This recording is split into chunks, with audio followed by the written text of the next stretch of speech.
दिल्ली के निर्भया कांड से भड़के गुस्से की आग अभी शांत भी नहीं हुई थी। इसी बीच 200 किलोमीटर दूर मोहब्बत की नगरी आगरा में हुए एक ब्लाइंड मर्डर ने खलबली मचा दी। यह उस समय का बहुत चर्चित और जघन्य अपराध था। वाकया 9 साल पहले की एक सर्द शाम का है। 15 मार्च 2013 को शाम 7 बजे के आसपास आगरा के पुलिस कंट्रोल रूम में फोन आता है। सूचना यह आई कि दयालबाग खेल गांव के पास लाल रंग की एक लावारिस ऑल्टो कार काफी देर से खड़ी है। सूचना वायरलेस पर प्रसारित हुई। उस इलाके के बीट सिपाही को यह सूचना मिली। खेल गांव और दयालबाग का नाम सुनकर वो सीधे मौके पर पहुंच गए। गाड़ी लॉक थी। काफी कोशिशों के बाद भी जब गाड़ी नहीं खुली तो सिपाही ने किसी चाबी वाले को बुलाया। करीब आधा पौन घंटा लग गया गाड़ी खुलवाने में। ड्राइविंग सीट की बगल वाली सीट पर एक कागज पड़ा हुआ था जिस पर एक मोबाइल नंबर लिखा था। कार को एक बारगी देखने पर ऐसा बिल्कुल भी नहीं लग रहा था कि इसमें किसी तरह का कोई हादसा हुआ है। मोबाइल नंबर के अलावा कोई ऐसी चीज भी नहीं मिली जिससे कुछ सुराग हाथ लग सके। रिटायर्ड आईपीएस अफसर राजेश पांडे ने आगरा के इस बहुचर्चित हत्याकांड के बारे में बताया। उन्होंने बताया कि सिपाहियों ने तत्काल कागज पर लिखे मोबाइल नंबर पर फोन मिला दिया। नंबर कार के मालिक ऋषिपाल शर्मा का था। उनको बताया गया कि उनकी गाड़ी इस तरह से दयालबाग में खेल गांव के पास खड़ी हुई है। यह सुनते ही ऋषिपाल को काटो तो खून नहीं। ऋषिपाल ने अपने रिश्तेदारों और दोस्तों को बुलाया और उनके साथ मौके पर पहुंचे। ऋषिपाल ने बताया कि उनकी 23 साल की बेटी नेहा शर्मा कार इस्तेमाल करती है और आज सुबह ही वो ये कार लेकर अपने घर से कॉलेज दयालबाग एजुकेशनल इंस्टीट्यूट गई थी। वो पीएचडी की स्कॉलर थी। वो शाम 5 बजे तक घर आ जाती है, लेकिन उस दिन वो देर शाम तक घर नहीं पहुंची थी। निर्भया कांड के चलते माहौल बहुत खराब था। मामले की गंभीरता को देखते हुए आगरा के सारे बड़े पुलिस अफसर मौके पर पहुंच गए। एक जवान लड़की के इस तरह गायब हो जाने से पूरे पुलिस महकमे में हड़कंप मच गया था। घर वालों ने बताया कि नेहा दयालबाग एजुकेशनल इंस्टीट्यूट में बायोटेक्नोलॉजी से पीएचडी कर रही है। पुलिस ने इस इंस्टीट्यूट के रास्ते में पड़ने वाली जगहों पर पूछताछ की। रात में रिसर्च कर लौट रहे कुछ स्टूडेंट से भी बात की। किसी स्टूडेंट ने बताया कि नेहा को आज अंतिम बार नैनो बायोटेक्नोलॉजी लैब की तरफ जाते हुए देखा गया था। नैनो बायोटेक्नोलॉजी काफी एडवांस कोर्स है। इससे पता चलता है कि इसमें पीएचडी कर रही नेहा पढ़ने में काफी तेज थी। उसने एमएससी के बाद एमफिल किया था। एमफिल के बाद वो नैनो बायोटेक्नोलॉजी में रिसर्च कर रही थी। पुलिस रात में ही माता पिता को लेकर लैब पहुंची। लैब बंद कर कॉलेज का स्टाफ जा चुका था। लैब का ताला तोड़ा गया। लैब में जो दिखा उससे सबके होश उड़ गए। नेहा फर्श पर पड़ी हुई थी। पूरे लैब में खून ही खून बिखरा हुआ था। नेहा के मुंह में रुमाल ठूंसा हुआ था। उसके हाथ पीछे की ओर बंधे हुए थे। उसके शरीर पर 20 जगह कटने के निशान थे। ऐसा लग रहा था किसी नुकीले औजार से उसे काटा गया था। पूरे लैब में हर तरफ खून से सने टिश्यू पेपर फेंके गए थे। देखकर लग रहा था कि मारने वाले ने हर वार के बाद अपना हाथ टिश्यू पेपर से साफ किया होगा। मां वहीं बेहोश होकर गिर गई। बाप भी जमीन पर बैठ गया। इतना खौफनाक मंजर देखकर हर कोई सन्न रह गया, पुलिस वाले भी। लैब में रिसर्च के दौरान इस्तेमाल होने वाला पिपेट का छोटा सा टुकड़ा फर्श पर पड़ा था। बाकी का हिस्सा नेहा के पेट में घुसा हुआ था। पिपेट कांच का बना एक लंबा उपकरण होता है जिसकी मदद से रिसर्च स्कॉलर किसी केमिकल का नाप लेते हैं। नेहा की सलवार घुटने के नीचे तक खिसकी हुई थी। देखने में साफ लग रहा था कि या तो उसके साथ बलात्कार हुआ है या फिर कोशिश की गई है। लैब में इस तरह एक जवान लड़की की लाश मिलने की खबर पूरे शहर में आग की तरह फैल गई। पुलिस ने मौके से सबूत इकट्ठा करने के बाद लैब को सील कर दिया। नेहा की बॉडी को पोस्टमार्टम के लिए भेज दिया गया। नेहा के कत्ल को 3 दिन बीत चुके थे। पुलिस ने नेहा के साथ पढ़ने वाले सभी लोगों की लिस्ट बनाई। नेहा और उसके सभी दोस्तों, चाहे वो लड़की हो या लड़का, सभी के मोबाइल का कॉल डिटेल रिकॉर्ड निकाला जाने लगा। कॉलेज कैंपस के भीतर बायोटेक्नोलॉजी डिपार्टमेंट और उसके भीतर मौजूद लैब में रिसर्च स्कॉलर की लाश मिलने से पुलिस के पास ज्यादा स्कोप नहीं था कि वो बाहर पूछताछ के लिए भटके। इसलिए पुलिस ने नेहा के साथ पढ़ने वाले लोगों से पूछताछ पर ही ज्यादा जोर दिया। आईजी जोन और डीआईजी रेंज ने मिलकर पुलिस अफसरों की एक बड़ी टीम बनाई। आसपास के जिलों से भी क्राइम में रुचि रखने वाले कुछ इंस्पेक्टर्स और सब इंस्पेक्टर्स को इस काम में लगाया गया। सादे कपड़ों में कुछ पुलिसकर्मी कॉलेज कैंपस में भी तैनात किए गए ताकि कुछ सुराग हाथ लग सके। इस बीच नैनो बायोटेक्नोलॉजी डिपार्टमेंट के एक प्रोफेसर ने पुलिस को बताया कि कॉलेज में कंस्ट्रक्शन का काम करा रहे ठेकेदार विशाल शर्मा के कपड़ों पर खून के दाग देखे गए हैं। प्रोफेसर को यह जानकारी विशाल शर्मा के घर के पास रहने वाले बच्चों ने दी थी। डर की वजह से बच्चे पुलिस के पास नहीं गए। दूसरी बात उन्होंने बताई कि विशाल की साइकिल में भी खून के धब्बे लगे हुए थे। पुलिस को लगा कि हमारा काम हो गया। विशाल शर्मा उठाया गया और थाने पर लाया गया। वाकई में उसकी शर्ट, जूते और साइकिल पर लाल धब्बे पड़े हुए थे। इन धब्बों को पानी से धोकर छुड़ाने की कोशिश की गई थी। पुलिस ने पूछताछ शुरू की। उसने बताया कि साहब, हम ठेकेदार हैं, हम तमाम इमारतों में पेंटिंग्स का काम भी करते हैं, ये निशान पेंट के ही हैं। लेकिन पुलिस कुछ भी सुनने को तैयार नहीं थी। बहरहाल सीनियर अफसरों के हस्तक्षेप के बाद पुलिस ने ठेकेदार की शर्ट, जूते और साइकिल पर मिले धब्बों को जांच के लिए आगरा की फॉरेंसिक लैब में भेजा। 3 दिन बाद रिपोर्ट आई। इसमें यह स्पष्ट हो गया कि ये खून के धब्बे नहीं थे। ये कोई रंग है जो हूबहू खून से मैच कर रहा है। विशाल शर्मा को पूछताछ के बाद छोड़ दिया गया। नेहा के कॉलेज का स्टाफ पुलिस जांच में कोई खास सहयोग नहीं दे रहा था।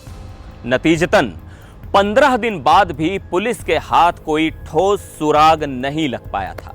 कॉलेज के लोगों ने पुलिस पर परेशान किए जाने का आरोप लगाते हुए इलाहाबाद हाईकोर्ट में रिट दाखिल कर दी। आरोप यही कि पुलिस सीनियर प्रोफेसरों को, सीनियर कर्मचारियों को बार बार थाने बुलाकर तंग कर रही है पैसों के लिए। अब जब पुलिस पर इस तरह के आरोप लगाए जाते हैं तो पुलिस का काम धीमा पड़ जाता है। कॉलेज का कोई भी प्रोफेसर, कोई भी स्टूडेंट पुलिस के पास आने को तैयार ही नहीं था। अगर उन्हें पूछताछ के लिए थाने बुलाया जाता तो उनकी तरफ से फौरन एक याचिका हाईकोर्ट में पड़ जाती थी। हाईकोर्ट में डेट पड़ती थी और पुलिस अधिकारियों को जवाब देना पड़ता था। एक दिन नेहा के घर वालों ने आईजी जोन आगरा से संपर्क किया। उन्होंने बताया कि नेहा के साथ पढ़ने वाले बच्चों ने जानकारी दी है कि दयाल एजुकेशनल इंस्टीट्यूट के चेयरमैन, जो कि पूर्व आईएएस भी हैं, उनका एक भांजा है। उसका नाम है उदय स्वरूप। वो अक्सर लैब में आया करता था, थोड़ी देर बैठता था, दूसरे रिसर्च स्कॉलर्स से बातचीत करता था, पानी पीता था और चला जाता था। बच्चों को शक है कि हो ना हो ये उसी की करतूत है। वो बहुत ही मनबढ़ किस्म का है और अपने मामा के दम पर दबंगई दिखाता है। वो कहता है कि इस कैंपस के भीतर हम जो चाहें करें, मेरा कोई कुछ नहीं बिगाड़ सकता। शायद इसीलिए बच्चे पुलिस को सामने आकर उसका नाम नहीं बता रहे थे। पुलिस ने जब उदय स्वरूप को थाने में पूछताछ के लिए बुलाया तो बड़े बड़े लोगों के फोन आने लगे। उसके चेयरमैन मामा ने फोन कर कहा कि उदय कोई चोर या लुटेरा नहीं है जो उसे थाने में बुलाकर पूछताछ की जा रही है। पुलिस को जो कुछ भी पूछना है घर पर आकर ही पूछे। पुलिस घर पहुंची और पूछताछ शुरू की।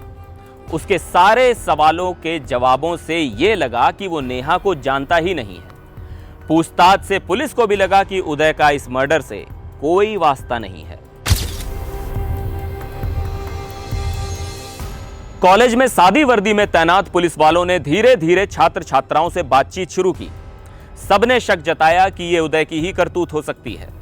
इसी बीच नेहा की पोस्टमार्टम रिपोर्ट भी आ गई। इसमें 2 बड़ी बातों का खुलासा हुआ। पहला कि नेहा की हत्या से पहले उसे क्लोरोफॉर्म सुंघाकर बेहोश किया गया, और दूसरा, नेहा के साथ बलात्कार हुआ या नहीं इसको लेकर रिपोर्ट में कुछ नहीं कहा गया, यानी गोलमोल बातें बताई गई। मसलन स्लाइड ले ली गई है, जांच के लिए भेज दी गई है, आने पर बताया जाएगा। कत्ल के 15 दिन बाद 29 मार्च को पुलिस एक बार फिर बायोटेक्नोलॉजी लैब गई। पुलिस ने वहां मौजूद हर छोटे से छोटा एविडेंस इकट्ठा किया, लैब के सभी उपकरणों पर मौजूद फिंगरप्रिंट्स भी ले लिए गए। इस दौरान कुछ बाल मिले, कुछ बाल महिला के थे तो कुछ पुरुष के। फॉरेंसिक लैब में इन सब चीजों की बहुत बारीकी से जांच की गई। इसके बाद पुलिस एक बार फिर उदय के घर पहुंची और उसके पहने हुए कपड़े की मांग की। इस बात पर घर वालों ने घोर विरोध किया, लेकिन बाद में उन्होंने उदय का कपड़ा दे दिया। यहां ध्यान देने वाली बात यह है कि पुरुषों के पैंट, अंडरगारमेंट या फिर बनियान को जब भी चेक करेंगे तो उनके शरीर का कोई ना कोई बाल उसमें चिपका हुआ जरूर मिल जाएगा। फॉरेंसिक लैब ने बहुत सावधानी से उदय स्वरूप के कपड़ों में चिपके हुए बाल निकाले। इनमें से कुछ प्यूबिक हेयर्स थे, यानी उदय के गुप्तांग के बाल। जब इन प्यूबिक हेयर्स को बायोटेक्नोलॉजी लैब में मिले बाल से मैच कराया गया तो दोनों पूरी तरह से मैच हो गए, यानी ये बाल उदय स्वरूप के ही थे। इससे पुलिस को ये शक जो था वो पुख्ता हो गया कि इस मर्डर में उदय स्वरूप का ही हाथ है। पुलिस इस मामले में करीब 250 लोगों से पूछताछ कर चुकी थी। इतने दिन बीतने पर केस सीबीआई को सौंपने की मांग उठने लगी थी। पुलिस ने नेहा से रिलेशन को लेकर उदय स्वरूप के दोस्तों से भी पूछताछ की। इसी बीच दयालबाग इंस्टीट्यूट के एक प्रोफेसर ने पुलिस को बताया कि मर्डर वाले दिन नेहा की लाल रंग की कार को लैब का एक टेक्नीशियन यशवीर संधू चला रहा था। पुलिस देर रात संधू के घर गई और उसे उठा लाई। पूछताछ के दौरान संधू ने पूरी घटना तो बताई, लेकिन आरोपी का नाम नहीं बताया। अब पुलिस ने लैब में काम करने वाले चपरासियों और सफाई कर्मचारियों से लंबी लंबी पूछताछ की। इस पूछताछ से यह पता चल गया कि उदय स्वरूप बार बार लैब में आता था। अब पुलिस ने दबाव डालकर उदय स्वरूप को पूछताछ के लिए थाने बुलाया। एक साइकोलॉजिस्ट को भी साथ में बैठाया गया। पुलिस ने इस बार उससे मौखिक सवाल नहीं किए, छोटी छोटी पर्चियों में ढेर सारे सवाल लिखे गए और उदय से कहा गया कि वो लिखकर सबका जवाब दे। पुलिस ने कड़े सवालों से ऐसी घेराबंदी की कि इस बार उदय स्वरूप टूट गया। उसने नेहा की हत्या करने का सच कबूल लिया। उदय स्वरूप और यशवीर संधू को पुलिस ने अरेस्ट कर लिया। इस जांच टीम में एक एसपी स्तर का ऑफिसर, 2 डीएसपी समेत 15 पुलिसकर्मी शामिल थे। पूछताछ में उदय स्वरूप ने बताया कि वो बार बार लैब जाकर नेहा से बातचीत करने की कोशिश करता था, पर नेहा उसे बिल्कुल भी लिफ्ट नहीं देती थी। इस बात से परेशान होकर उसने लैब टेक्नीशियन यशवीर संधू से संपर्क साधा। उदय को पता था कि यशवीर संधू ही कभी कभी नेहा की गाड़ी ड्राइव कर उसको घर छोड़ता था। 15 मार्च 2013 को संधू ने उदय को फोन कर बताया कि आज लैब में नेहा अकेली है और कोई रिसर्च स्कॉलर नहीं है। चपरासी को लेकर मैं चाय पिलाने बाहर जा रहा हूं, तुम चाहो तो आ सकते हो। उदय स्वरूप अपने साथ लैब में यूज होने वाली क्लोरोफॉर्म की शीशी लेकर आया। वो लैब में पहुंचा तो देखा नेहा अपना काम कर रही थी।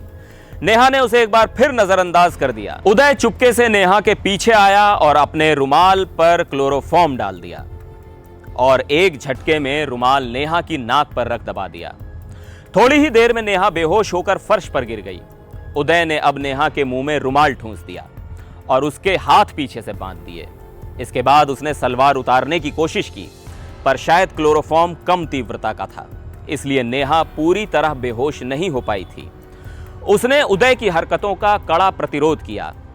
हाथ तो बंधे थे। उसने पैर चलाकर, उठकर और सिर झटककर उदय को उसके मकसद में कामयाब नहीं होने दिया। इस पर झल्लाए उदय ने कांच का पिपेट उठाया और उसे आधा तोड़कर नेहा पर हमला करना शुरू कर दिया। वो नेहा के शरीर पर नुकीले पिपेट से लगातार वार करता रहा। करीब 1.5 घंटे तक शरीर से बहुत ज्यादा खून बह जाने की वजह से उसकी जान चली गई। अब उदय ने नेहा की कार की चाबी उठाई और लैब के बाहर मौजूद यशवीर संधू को दे दी ताकि वो उसे दूर कहीं ठिकाने लगा दे। यशवीर ने नेहा की कार को चुपके से दयालबाग के खेल गांव के पास खड़ा कर दिया और वहां से चला आया। इसके बाद चपरासी से लैब में ताला लगवा दिया। इस बीच उदय ने नेहा के लैपटॉप को पूरी तरह तोड़कर वहीं पास की झाड़ियों में फेंक दिया। मर्डर के 39 दिनों बाद 23 अप्रैल 2013 में इस घटना का खुलासा हुआ और साल 2015 में दोनों आरोपियों के खिलाफ चार्जशीट फाइल हुई। चार्जशीट फाइल करने में पुलिस को इतना समय इसलिए लग गया क्योंकि आरोपियों ने हाई कोर्ट में कई याचिकाएं लगाकर मामले को लटकाने की कोशिश की, लेकिन पुलिस ने हर याचिका का बखूबी जवाब दिया। जब हाई कोर्ट से सारे स्टे खारिज हो गए तब कहीं जाकर चार्जशीट फाइल हो पाई। फिलहाल मामले की सुनवाई कोर्ट में चल रही है। उदय स्वरूप और यशवीर संधू 9 सालों से जेल में बंद हैं। नेहा के घर वाले लंबे समय से न्याय का इंतजार कर रहे हैं, पर अब तक दोषियों को सजा नहीं मिल पाई है। आज के लिए बस इतना ही। फिलहाल मुझे दीजिए इजाजत। नमस्कार।